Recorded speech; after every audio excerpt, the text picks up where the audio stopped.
nicht will, hat gehabt. Dem weit verbreiteten Sprichwort muss man unweigerlich «Wer hat noch nicht, wer will nochmals» aus dem hochdeutschen Sprachgebrauch entgegenstellen, um der Wahrheit auf die Spur zu kommen.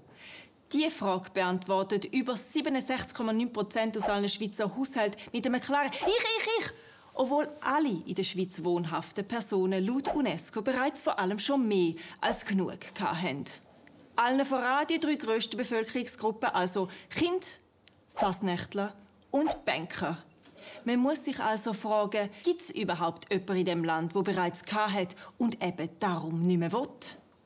In Merlischachen ist unser 15-köpfiges Forschungsteam fündig geworden. Unser Proband ist 12 Jahre alt und seit seiner Geburt mehrmals am Tag mit vielen Stückchen Hackfleisch, Fischabfall und Praline versorgt worden. Das ist der Theo.